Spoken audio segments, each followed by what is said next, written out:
It's Annie. Today I'm going to be making a little clay ring holder. It's going to be shaped like a flamingo because that's my favorite animal. I just used some polymer clay from, I think I got this at Michael's. I also have some tools. I don't think I ended up really using these much, but they could be helpful depending on what you're making. So I started out by using some foil to make a base shape of the body, and then I attempted to flatten out some clay to wrap around the foil. It did not go very well, so we're just going to kind of speed through this part of the video, and I'm going to go ahead and start talking about some fun flamingo facts. How about that? Okay, so for our first fun fact, we'll start with one that you've probably heard before, and it's that a flock of flamingos is commonly referred to as a flamboyance of flamingos, which I think is so cute. And the second fun fact is that there's actually 6 different species of flamingos, and the first two, super easy to remember, the lesser flamingo and the greater flamingo. And then there's also the Andean or Andean, I'm not sure how to pronounce it, and then the Chilean flamingo. The fifth one is the American flamingo, but also sometimes can be referred to as the Caribbean flamingo. And then the last one, the James flamingo, which has a fun fact on its own. It was once thought to be extinct, but then it was rediscovered and they're still around today. Okay, so let's take a little flamingo break and get back to checking in on how this project is going for me. And it was going okay, you know. I'm having a little bit of an issue with trying to smooth out the clay, and I'm sure that's a user error, but the clay could also be kind of old. Either way, on top of that, I'm getting a lot of like lint and dust kind of stuck in the clay, and I'm not really sure how to remedy that. I keep wiping down my surface area and rinsing off my fingers, and maybe my apartment's dusty, I'm not really sure. And I'm not sure you can really see it in the video just because of compression and whatnot, but I can see it. Regardless, I used a toothpick inside of the neck of the flamingo to give it a little bit of structure so that it wouldn't flop over when it's baking in the oven.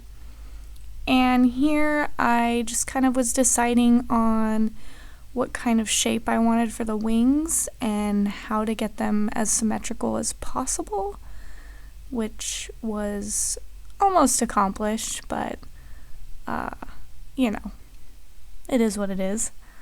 And then I had to decide which direction I wanted the wings to go, what looked best.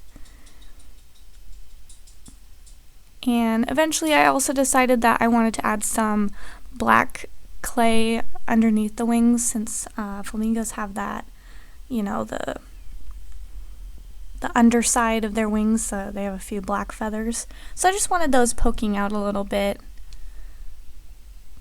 Also a little bit of contrast since it's just so pink, which obviously is ideal, but you know. Yeah, and then just stuck those right on, smushed them around. And other than missing its head, it's looking pretty cute so far. I'm loving it.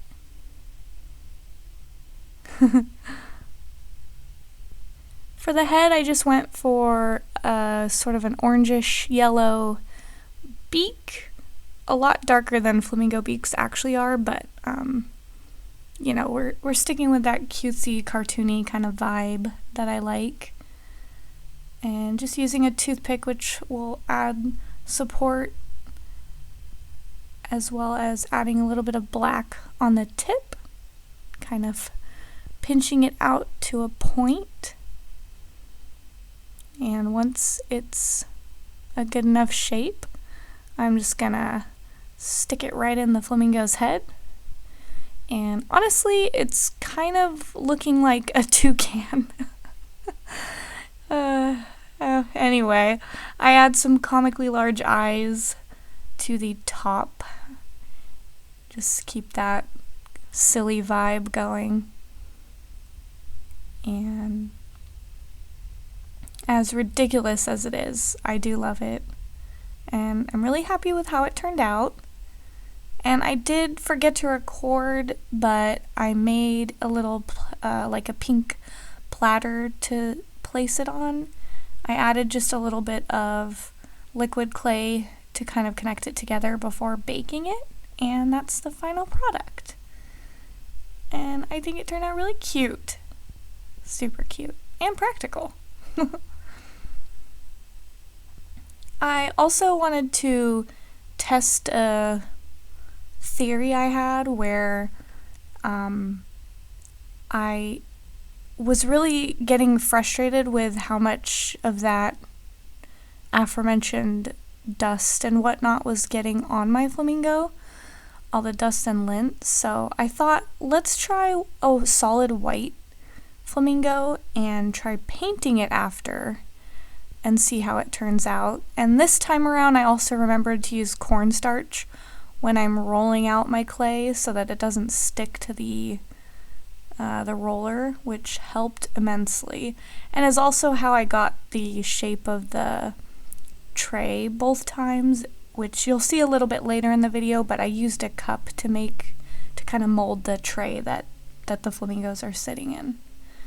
But yeah, while we speed through the rest of me making the very similar but not identical white flamingo, we're gonna do one more fun flamingo fact, and this one, I think it's the most interesting, and it's probably less commonly known because it's it's specific to the flamingos that live in Africa.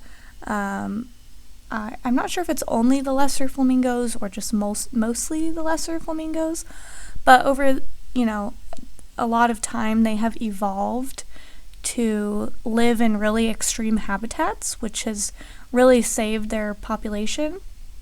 And these habitats tend to be extremely hot, extremely salty sort of environments, such as like caustic soda lakes, hypersaline lagoons, or even salt flats. And these kind of environments are commonly in Africa, where they live, are also full of tons and tons of like microscopic algae, which covers these lakes and lagoons. And the algae, when consumed by most animals, is poisonous, but the flamingos have evolved to use it as their main food source.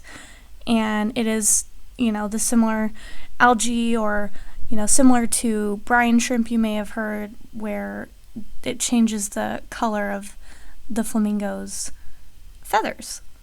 So they still retain that pink color. And this is what they eat, along with they have the ability to drink the boiling hot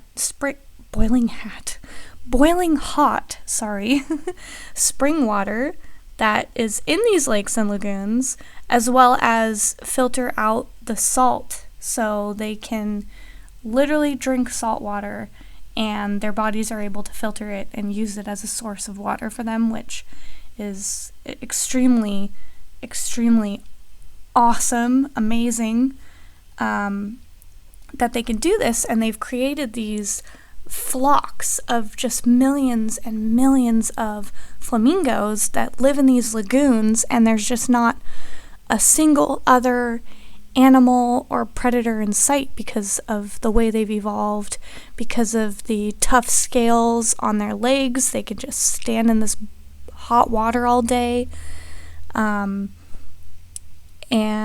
they can even drink the water at that temperature. So they're just honestly such an amazing, interesting bird. And to top off all these fun facts, I want to show you my most favorite thing about flamingos is their ridiculous mating dance. And I've probably already put it on, or it's about to come on screen, and it is just the cutest thing. They just get in these big groups and they just bob their little heads around and trot around, and oh my gosh, they're just so adorable. And I'm just about finished painting this flamingo pink, and it's coming along pretty great. Couple of coats down, it's looking really shiny. And I did decide to paint the tray blue so it looks like it's in water. Needed to do a couple of coats on that one too. All around, I think it's coming out so adorable. And it is a little lopsided, but I think we can look past that. It gives it a little bit of character. And I just love how it turned out. I hope you do too, and I hope you learned something about flamingos, and I hope you have a wonderful day. Bye!